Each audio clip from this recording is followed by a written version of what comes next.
Okay, so tell me, what is abstraction? Abstraction. No big deal, no big deal. Okay, so tell me, what do you know about diamond problem? What is diamond problem?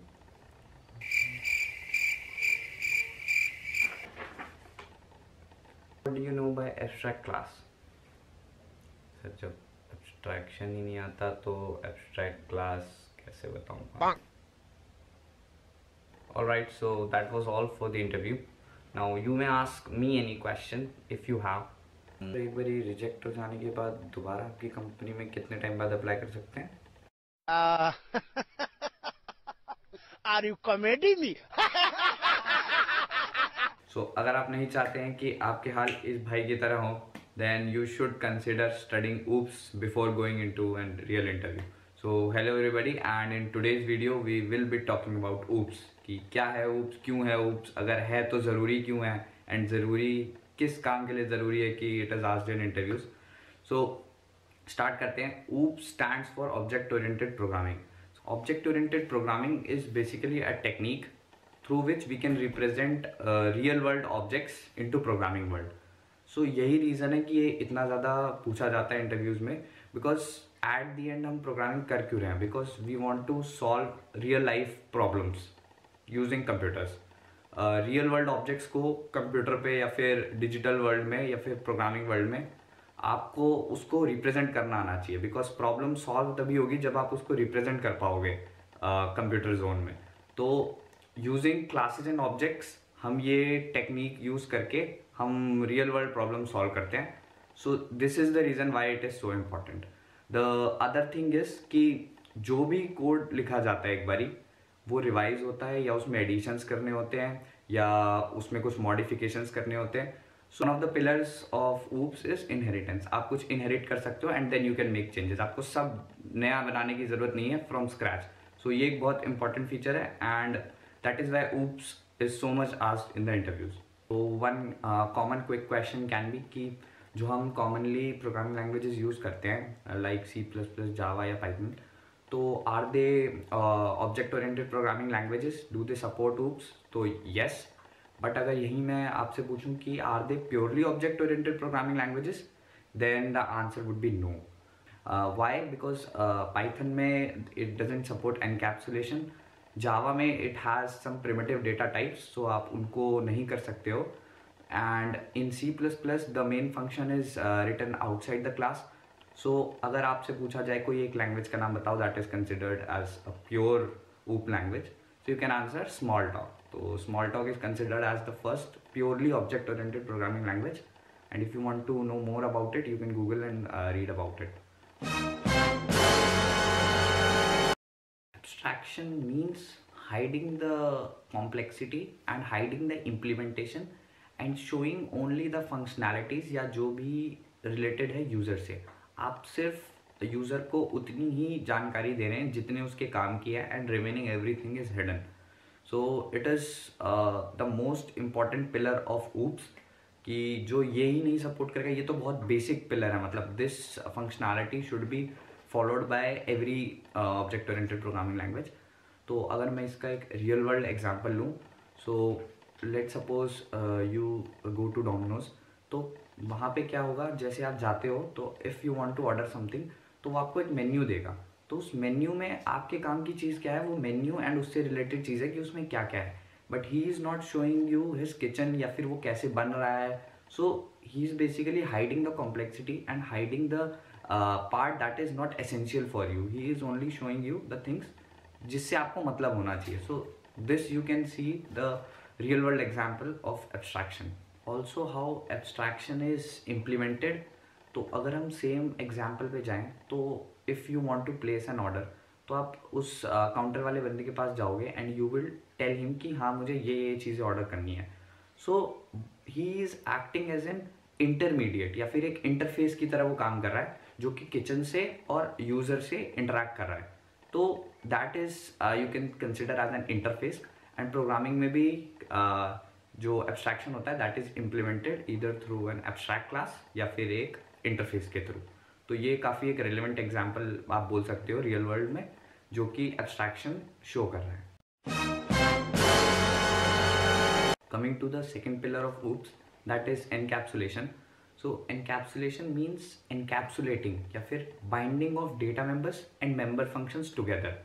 तो it is achieved through access specifiers जो कि public private protected होते हैं और default होते हैं जावा में. तो अगर हम इसको रियल वर्ल्ड में इमेजिन करने की सोचें तो अगर हम सेम एग्जांपल पकड़े अपना डोमिनोज वाला तो कैसे होगा ये. अब जो काउंटर पे बंदा था अब आप उसको समझ लो he is some member functions. तो मान लो आपने ऑर्डर दे दिया and the order is ready या किचन में वो पिज्ज़ा बन चुका है. सो क्या हुआ है कि if he you can consider that pizza that उसने उस पर लगा दिया प्राइवेट. ठीक है, अब वो जो डेटा है जो पिज्ज़ा है आपका दैट इज़ प्राइवेट. तो अब क्या होगा, सेम क्लास का बंदा आके उसको एक्सेस कर सकता है, आप बाहर से नहीं आ सकते, आप दूसरी क्लास के हो एंड दैट काउंटर वाला बंदा is from the same class. सो वो अंदर जाएगा, वो उस डेटा को एक्सेस करेगा और उस डेटा से लाके आपको बाहर रिक्वेस्ट करने पे वो डेटा दे देगा. दैट मीन्स वो अंदर जाएगा, he will bring the pizza and he will give it to you. You can't enter in the kitchen. So this is the way कि कैसे ये इम्प्लीमेंट होता है यूजिंग एक्सेस स्पेसिफायर. यहाँ एक्सेस स्पेसिफायर क्या है, उसने प्राइवेट उसको डिक्लेयर कर दिया, that is why you can't enter. Private will restrict you from entering the kitchen. So this is how encapsulation takes place. The third pillar of OOPS is polymorphism. So polymorphism means many forms. तो definition wise बोलूँ so it is the ability of an object to take more than one form. तो अगर इसका हम live example की बात करें तो उसी एग्जांपल पे चलते हैं. तो लेट सपोज कि जो बंदा है वापस वही काउंटर वाला. तो वैसे तो डोमिनोज में होगा नहीं, थोड़ा हाइपोथेटिकल है, बट लेट सपोज और कोई आदमी नहीं है वहाँ पे. ठीक है, तो वही बंदा ऑर्डर ले रहा है, वही बंदा कैशियर भी है, वही बंदा अंदर जाके किचन में कुक भी कर रहा है. सो लेट सपोज अगर ये होता है तो that single person is acting as is taking many other forms. मतलब वही कुक का भी काम कर रहा है, वही कैशियर भी है, वही ऑर्डर भी ले रहा है. So one person and many form.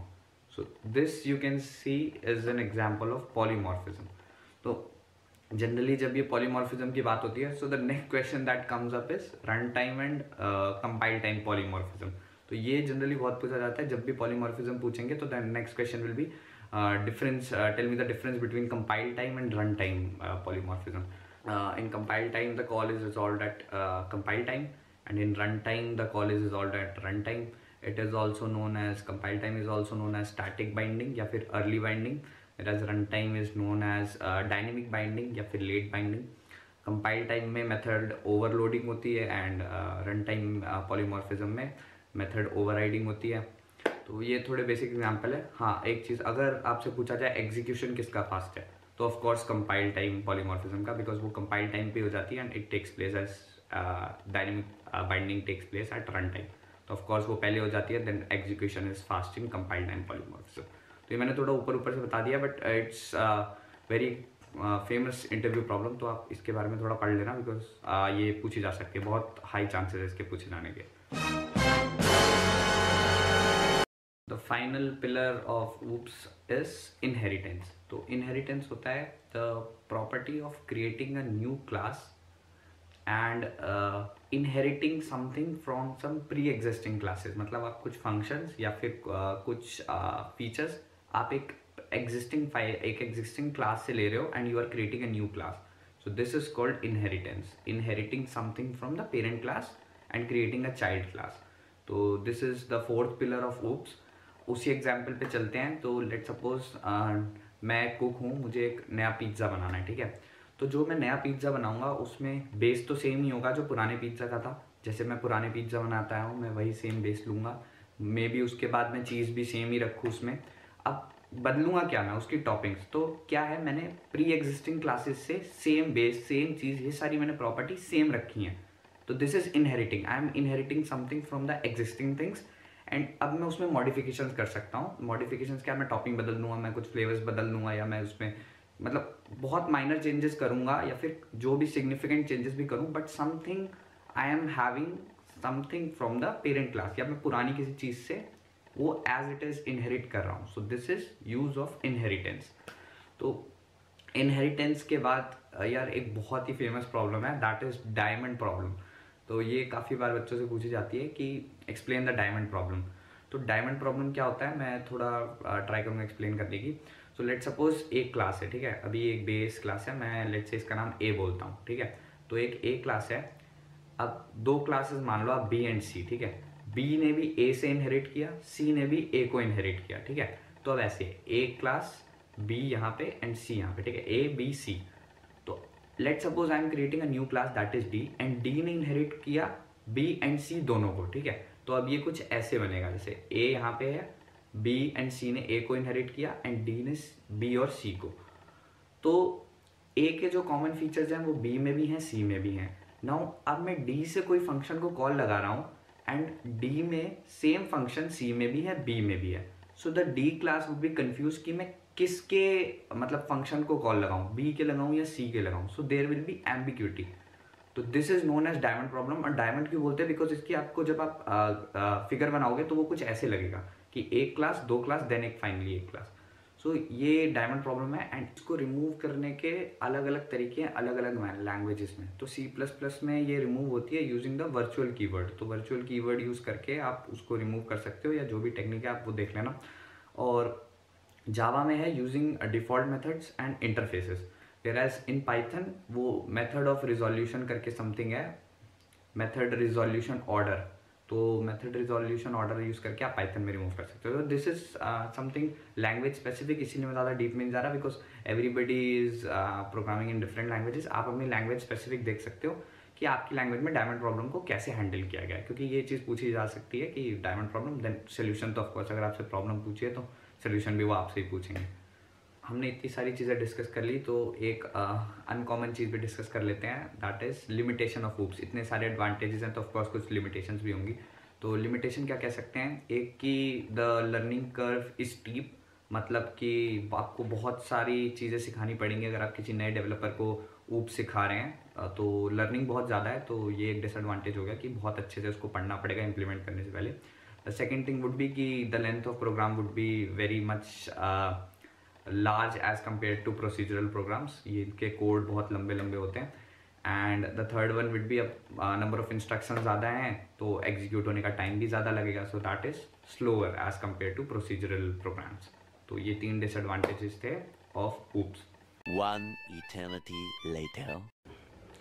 What is coupling and what is cohesion? Coupling refers to how closely one class or module is dependent on some other class or module. So if I say about what is loosely coupled, so loosely coupled would be a class that is very less dependent on some other class. If you will make changes on one class, it will not affect the other class. Whereas cohesion means that how well defined a class is to perform a particular function. So if I would say something is less cohesive, that means that the class is performing many actions. Whereas if I will say that the class is highly cohesive, then it means that it is performing only the function that it is programmed for, like a single function, but it is concentrating only on that. So in order to produce a good program, your program should be highly cohesive and loosely coupled. Wow, you look so prepared now. May I know what all resources you used and how did you prepare so well? I mainly prepared from two resources. The first one being Geeks for Geeks, that is very good for interview preparation. The second one being a YouTube channel named as Interviewala. That guy creates very good content that is helpful for clearing technical interviews. Also, he told me to not get upset because of failures, and remember one thing, that if you are very well prepared for an interview but still you get rejected by the interviewer, then you are not the only one who performed bad in last 45 minutes.